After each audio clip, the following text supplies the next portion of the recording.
नमस्कार दोस्तों, OCN network में आपका स्वागत है। गए थे हरिभजन को ओटन लगे कपास, गए किस इरादे से थे वो तो अब जग जाहिर है। क्यों गए थे और क्यों अलग-अलग जगहों पर जा रहे हैं, फोटो अपॉर्चुनिटीज ले रहे हैं, वीडियो बनवा रहे हैं, ये भी हम और आप अच्छे तरीके से जानते हैं। चूंकि बजट सत्र शुरू होने वाला है, उससे पहले कुछ-कुछ ऐसी जगहों पर जा रहे हैं जिन्हें मुद्दा बना करके पार्लियामेंट के सेशन को बाधित किया जा सके। और अगर सरकार ना माने, फिर से मणिपुर पर चर्चा करने के लिए तैयार ना हो, या जो ये चाहते हैं उसके लिए तैयार ना हो, तो फिर सदन को रोको, एक बहाना मिल जाए। तो अलग अलग जगह की पेशबंदी करने में लगे हुए हैं राहुल गांधी। लेकिन एक सवाल खड़ा हो रहा है, ठीक वही दिन क्यों चुना इन्होंने मणिपुर जाने के लिए जब प्रधानमंत्री नरेंद्र मोदी मॉस्को में लैंड कर रहे थे। जब रूस की यात्रा पर थे तो ये मणिपुर क्यों गए? और क्या ये संयोग है या प्रयोग है कि कठुआ में ठीक उसी दिन सेना के एक ट्रक पर अटैक होता है जिसमें हमारे 5 सैनिक वीर गति को प्राप्त होते हैं और कई इस समय घायल हैं जो उधमपुर में अस्पताल में भर्ती हैं। कुछ और घटनाएं भी होती हैं साहब। मल्लिकार्जुन खड़गे ट्विटर पर आते हैं और वहां 2020 तक जो जमीन हमारे पास थी उस पर चाइना का कब्जा कैसे हो गया और चीन ने वहां पर अपने बंकर और दूसरे तमाम सैन्य ठिकाने कैसे बना लिए, ये बयान देते हैं।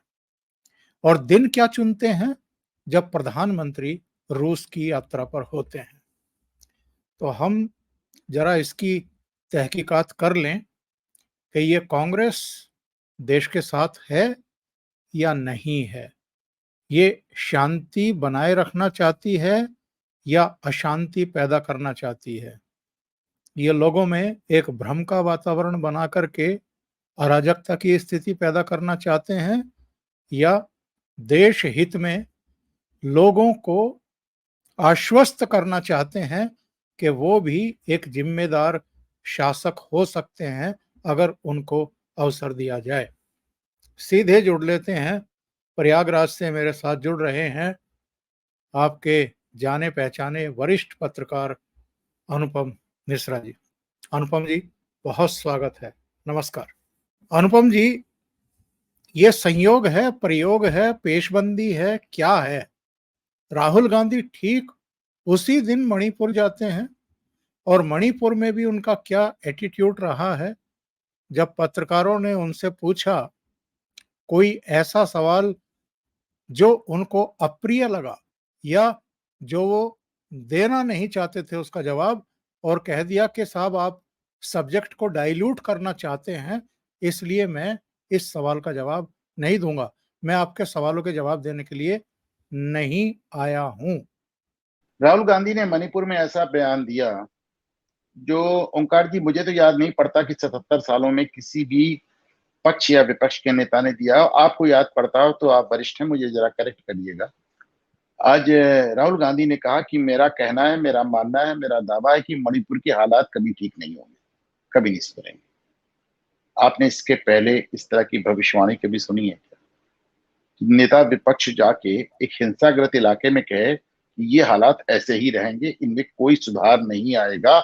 मैं कह रहा हूं, मैं इस बात से इतना विस्मित हूं ओंकार जी, मुझे याद नहीं पड़ता। सर, आपको याद पड़ता है कभी किसी पक्ष या विपक्ष के नेता ने एक हिंसाग्रस्त इलाके में जाकर इस तरह का बयान? किसी ने कश्मीर में जाके कहा हो कि मैं दावा करता हूं कश्मीर के हालात कभी नहीं सुधरेंगे? कभी सुना क्या सर आपने? कभी किसी एक विपक्षी बयान नेता ने भी?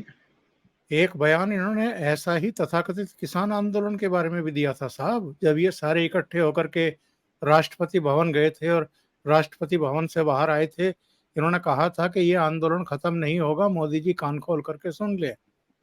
ये कई इस तरह की चीजें पहले भी कह चुके हैं और फिर वही सब रिपीट कर रहे हैं। सर, आंदोलन खत्म नहीं होगा, और एक हिंसाग्रस्त इलाके में, वो भी जो कि बॉर्डर स्टेट है, जहां पे सीधे सीधे राष्ट्रीय सुरक्षा का मामला है, वहां पे जाके इनका ये कहना कि ये हालात हमेशा ऐसे रहेंगे, ये आपराधिक है साहब, आपराधिक है। नंबर एक। नंबर दो, मणिपुर की गवर्नर की उनके द्वारा राहुल गांधी से मुलाकात भी मैं अक्षम्य मानता। कोई सेंस नहीं था जो शख्स वहां पर जाकर इस तरह के बयान देकर हिंसा को भड़का ही नहीं रहा है। लोगों के मन में, वहां मणिपुर के लोगों के मन में और पूरे देश के लोगों के मन में निराशा भर रहा है। उस शख्स से गवर्नर जैसी कॉन्स्टिट्यूशनल हैसियत की मुलाकात का कोई सेंस नहीं बनता। आप मुझे बता सकते हैं कि गवर्नर साहिबा ने क्यों मुलाकात की? Why did she agree to meet Rahul Gandhi? क्यों मुलाकात की भाई? उन्हें नहीं करना चाहिए था, क्योंकि मतलब वो सिर्फ प्रदेश में ही नहीं आग भड़का रहे हैं, तो देश और दुनिया में मैसेज दे रहे हैं कि हमारे देश का एक इतना संवेदनशील राज्य, एक बॉर्डर स्टेट जिसमें आग लग रही है, आग लगी हुई है, वो आग हमेशा भड़की रहेगी, वो बुझने वाली नहीं। कितना सब गैर जिम्मेदारा नहीं सब, ये एक क्रिमिनल बयान है ओंकार जी। मतलब क्या मैं ओवर रिएक्ट कर रहा हूँ ओंकार जी? नहीं, बिल्कुल सही रिएक्शन है आपका। और ये तो जानबूझ करके बदमाशी की जा रही है, जानबूझ करके बदमाशी की जा रही है, और इस तरह का एक वातावरण बनाया जा रहा है, बल्कि और अग्नि प्रज्वलित करने की कोशिश है। वरना मैं एक सवाल पूछता हूं, जब मणिपुर से कोई ऐसी बड़ी घटना की, ताजा बड़ी घटना की सूचना नहीं मिली है, तो इनका तीसरी बार मणिपुर जाना, बजट सत्र से ठीक पहले जाना, और ऐसे समय जाना जब हमारे प्रधानमंत्री रूस की महत्वपूर्ण यात्रा पर हैं, जिस पर पूरे पश्चिम की और पूरी दुनिया की निगाहें टिकी हुई हैं, तब संदेह पैदा होता है कि इसी दिन ये मणिपुर क्यों गए, और मणिपुर गए ही क्यों? तीसरी बार मणिपुर जाने का क्या मतलब है? सर मतलब मैं तो खुद बड़ा विस्मित हूँ, और अम, मुझे बहुत घोर निराशा हुई। और आप सर मुझे ये भी समझाएंगे कि इस तरह की भड़काऊ बयानबाजी करने पे, बजाय इन पे मुकदमा होने के, गवर्नर साहब इनसे पहले उस मुलाकात का क्या सीन था? और चारों तरफ पिक्चर्स आई हुई हैं जिसमें गवर्नर के साथ इनकी पिक्चर्स ऐसी आई हैं जिसमें राहुल गांधी की बॉडी लैंग्वेज ऐसी जैसे वो प्रधानमंत्री बन के बैठे। मुझे लगता है गवर्नर को इनसे मिलना नहीं चाहिए था। और अनुपम जी, ठीक इसी दिन मल्लिकार्जुन खड़गे का बयान आता है चीन को लेकर के। किसी अखबार में कोई खबर छप जाती है, कोई एक सो कॉल्ड सैटेलाइट का चित्र साया हो जाता है। ये देखिए मल्लिकार्जुन खड़गे ने क्या ट्वीट किया है। इन्होंने कहा है कि 2020 तक जो जमीन हमारे कब्जे में थी पेंगोंग झील के पास, वहां अब चीन का कब्जा है, और चीन ने वहां पर जो है अपने बंकर और सैन्य ठिकाने बना लिए हैं। ये लंबा एक ट्वीट है, और नीचे हिंदुस्तान टाइम्स की एक खबर, और जिसमें साहब ये एक सैटेलाइट तस्वीर भी लगाई गई है, जिसमें तमाम तरह की बातें कही गई हैं। ये क्या समझ में आने वाली बात है कि ये सब क्यों चलाया जा रहा है? इसके पीछे की भावना या दुर्भावना क्या है साहब इन लोगों की? मेरे साहब इसमें दो बातें मैं अर्ज करना चाह रहा हूँ। पहली बात तो ये कि एक ही दिन में मोदी के रूस जाते ही कश्मीर में हमला हो जाना, चीन का मुद्दा उठा देना, मणिपुर में आग भड़का देना, ये संयोग नहीं, डेफिनेटली प्रयोग है, और बड़ा टाइम टेस्टेड, बड़ा आजमाया हुआ प्रयोग है। पहली बात। दूसरी बात, मैं आपके चैनल के माध्यम से कहना चाहता हूं मोदी सरकार से कि साहब चीन पर अपनी खुफिया पॉलिसी बंद करें, चीन पर खुलकर बोलें। आज मैं पढ़ रहा था ओंकार जी दैनिक भास्कर में, वो कह रहे थे ये वही जगह है जहां चीन के साथ झड़प में भारत ने अपने 20 जवान खोए थे। जबकि अब ऑस्ट्रेलिया मीडिया के बाद अब ये एकदम बड़ी आम खबर हो गई है कि वहां पे 42 चीनी जवान भी मारे गए थे। यस। 42, भारत के दुगने से ज्यादा। ठीक उनका है, एक कमांडर भी लेकिन मारा गया। कमांडर भी मारा गया था। और ये अब इसमें मुझे दो बातें कहनी है। पहली बात तो मुझे ये कहनी कि भारतीय मीडिया उस जगह का जिक्र, उस जगह का जो वर्णन करता है तो हमेशा भारत के 20 सैनिकों से जोड़ के करता है, और बहुत कन्वीनियंटली इस बात को बताना जानबूझकर मिस कर जाता है कि वहां हमसे दुगने से ज्यादा चीनी सैनिक मारे गए। पहली बात।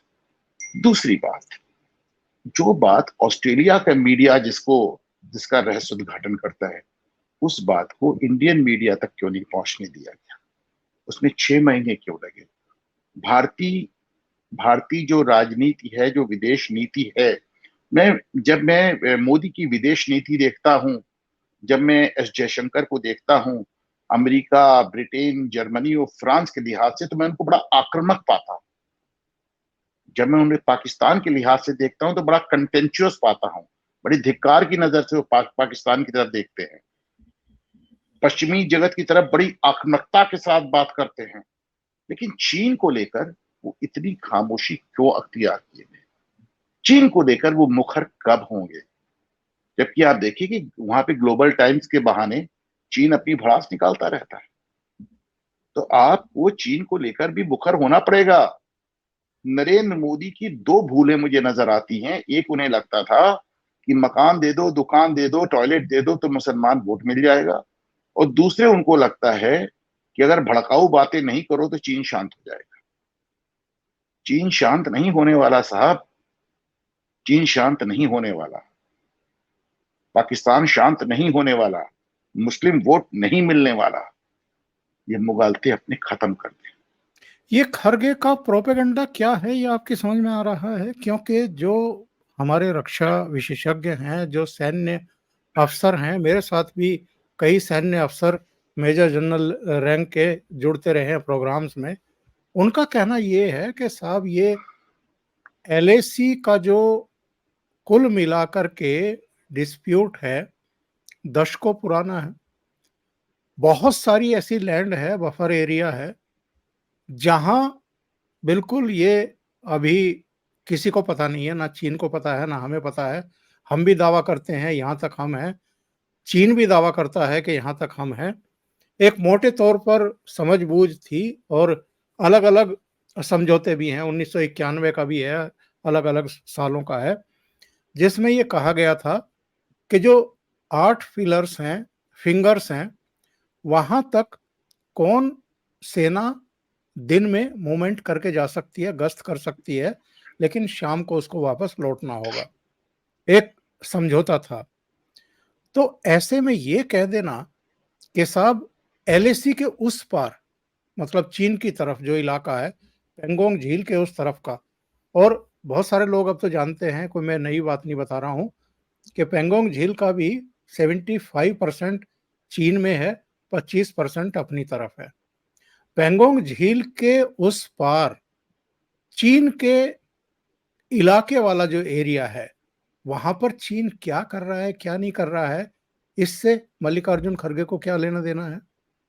और जिस कांग्रेस के टाइम में हजारों वर्ग किलोमीटर जमीन चीन ने हड़प ली, पूरा तिब्बत हड़प लिया, और साहब सियाचिन का एक पूरा इलाका पाकिस्तान ने उसको दान में दे दिया, वो कांग्रेस पार्टी आज झूठ फैलाने में लगी हुई है। किसी अखबार में कुछ भी छप जाए और आप उसको उछाल देंगे और फिर सवाल खड़े करना शुरू कर देंगे और नरेंद्र मोदी पर अटैक करना शुरू कर देंगे। और जब आप मोदी पर अटैक करने के लिए ये सब प्रोपेगेंडा फैलाते हैं, इसका मतलब आप अपनी सेना के पराक्रम पर भी सवाल खड़े कर रहे हैं, अनुपम जी। देखिए साहब, कमाल तो यही है, इस आजाद भारत ने, स्वतंत्र भारत ने सिर्फ एक युद्ध हारा है, वो चीन से हारा है, नेहरू के नेतृत्व में, और नेहरू की गलती से। उसके बाद वो आपसे चीन पर सवाल कर रहे हैं, इमरजेंसी लगाने वाले संविधान बचा रहे हैं, सिखों का नरसंहार करने वाले मुस्लिमों के लिंचिंग की बात कर रहे हैं, और उसके बाद भी वो कह ले रहे हैं और आप सुन ले रहे हैं। ये अपने आप में तमाशा है। जहाँ तक पेंगोंग झील का सवाल है, देखिए मेरी बात सुने, इसमें दो राय नहीं है। ये जो पिक्चर्स हैं, ये वेस्टर्न मीडिया ने रिलीज किया है, अमेरिकन सैटेलाइट से दिए गए पिक्चर्स हैं। चीन अपनी स्तर पे वहां पे ये सब चीजें कर रहा है जो पहले नहीं था, पर भारत भी तो वहां तक सड़कें बना रहा है, बंकर बना रहा है, एयरपोर्ट बना रहा है, जहां तक AK एंटोनी कहते थे कि हमने जंगल बना के रखा है। जहां पहुंचने में हमारी फौज को 6 दिन लगते थे, अब हम वहां 6 घंटे में पहुंच रहे हैं, हमारा डकोटा वहां लैंड कर रहा है। तो आपने भी तो अपने इस तरफ से किया है ना बहुत ढेर सारा काम। जो फोटोग्राफ्स आपको सामने आए वो चीन ने नहीं जारी किए, चीन उसके बारे में बात नहीं करता। इसी तरह भारत जो कुछ बना रहा है, भारत उसके बारे में बात नहीं करेगा, और उस पर सवाल उठा के सीधे सीधे राष्ट्रीय सुरक्षा पे हमला कर रहे हैं। उधर खड़गे कर रहे हैं, उधर राहुल गांधी, मतलब मैं सच कह रहा हूँ जी, कभी कभी इतना डिस्टर्बिंग हो जाता है कि मुझे लगता है तो क्या बहस करूं, बहस ही करना छोड़ दूं, क्या करूं। नहीं, मल्लिकार्जुन खड़गे जो कुछ कह रहे हैं, क्या वो अपने दिमाग से कह रहे हैं, या नहीं, जो इस पे सर, इस पे मैं आपसे एक बात कह लूं, क्योंकि ये मैं कहना चाह रहा था, अच्छा आपने पूछ लिया।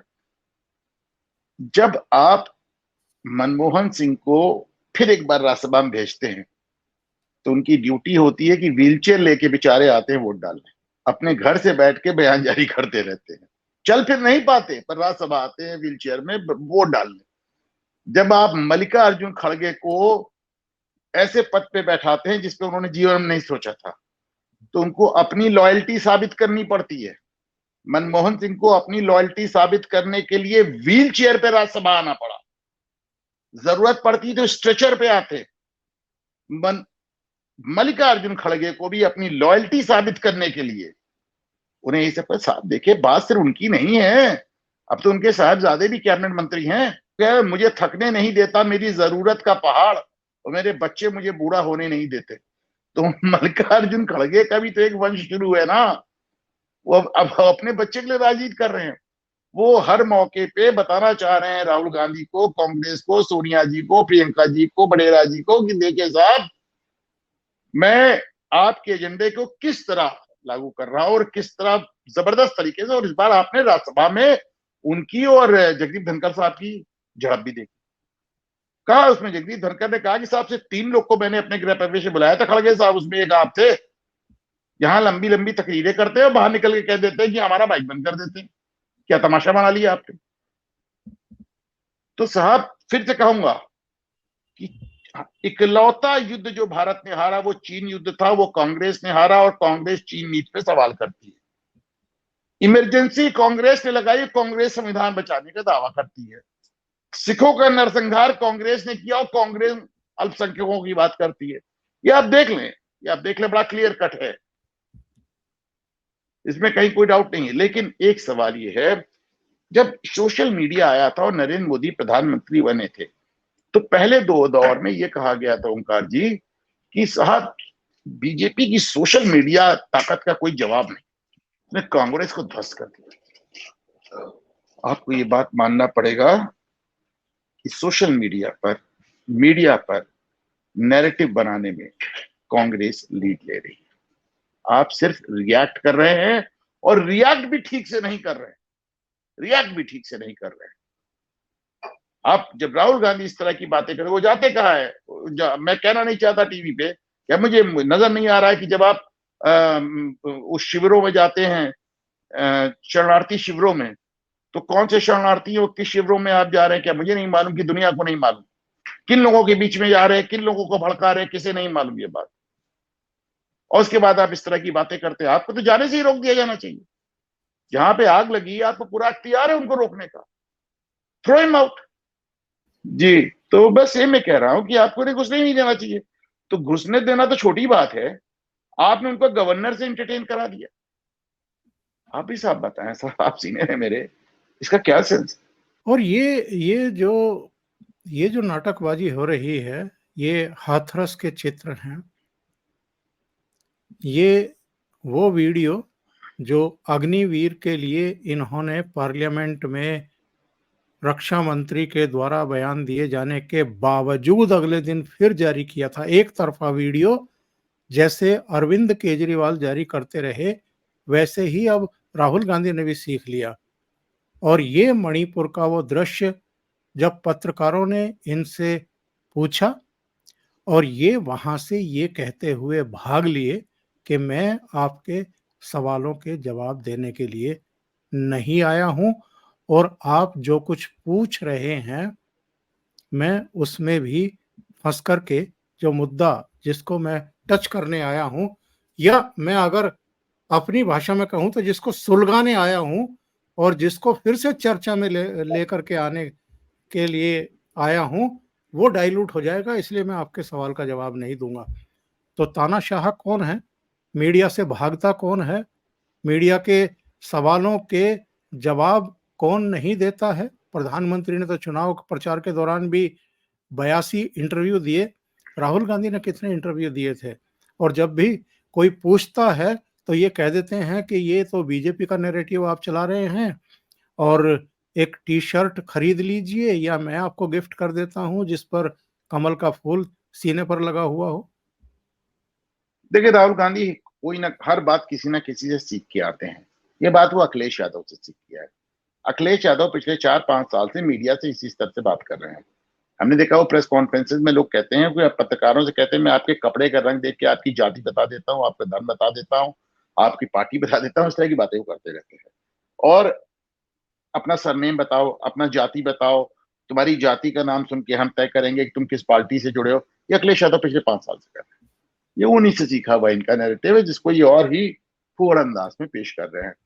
और लेकिन कभी कभी तो ये अपनी पार्टी को ऊपर चढ़ बैठते हैं। एक बार राजदीप सरदेसाई को आपने देखा कितनी बुरी तरह इन्होंने टपटा, और उन्होंने कहा कि राजदीप सरदेसाई तुम कांग्रेस के प्रवक्ता बनना छोड़ दो। ओपन प्रेस कॉन्फ्रेंस में कहा, पता है साहब, ये तो राजदीप सरदेसाई का ही मादा है कि वो इसको ले लेते हैं। तो वो ये बड़ा कन्वीनियंट हो गया है कि आज की तारीख में आपसे ऐसा जो भी सवाल पूछा जाए जिसका आपके पास जवाब ना हो। लेकिन मुझे याद है बहुत शुरुआत में दूरदर्शन के दिनों में, मुझे याद है उस समय लालू यादव मुख्यमंत्री थे बिहार के। तो उनसे एक सवाल पूछा गया कि साहब बिहार में बहुत ढेर सारे बेकार हैं, उनका आप क्या करेंगे? तो बोले हम सबको एक एक कार दे दूंगा तो बेकार नहीं रह जाएंगे। तो ये जोकराई का एक विदूषक टाइप का जवाब देके उन्होंने से टाल दिया। आज उससे बेहतर तरीका आ गया है। आपके पास सवाल का, अगर आपके पास ओंकार जी के सवाल का जवाब नहीं है तो आप कह दिए ओंकार जी आप भाजपा के आदमी, आप संघीय आदमी, आप पत्रकार के रूप में एक बीजेपी का एजेंडा चलाने आए, मैं आपके सवाल का जवाब नहीं दूं। और ये बहुत कॉमन। आज प्रधानमंत्री नरेंद्र मोदी रूस की यात्रा पर पहुंचे हैं और उनका वहां पर स्वागत भी हुआ है, और पुतिन के डिनर पर भी, व्यक्तिगत डिनर पर भी पहुंचे हैं। राजकीय भोज नहीं है। वहां के चित्र भी आए हैं साहब, और जो गर्मजोशी है दोनों के बीच में वो देखने लायक है।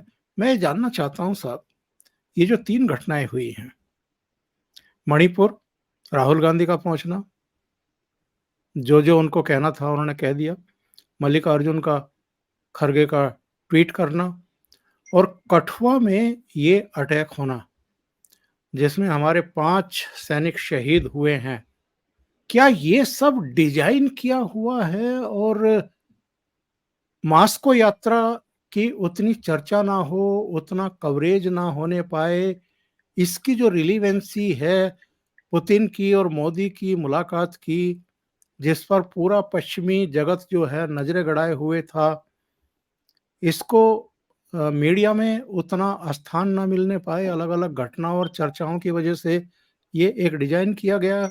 ये जो 3 घटनाएं हैं, संयोग है ये?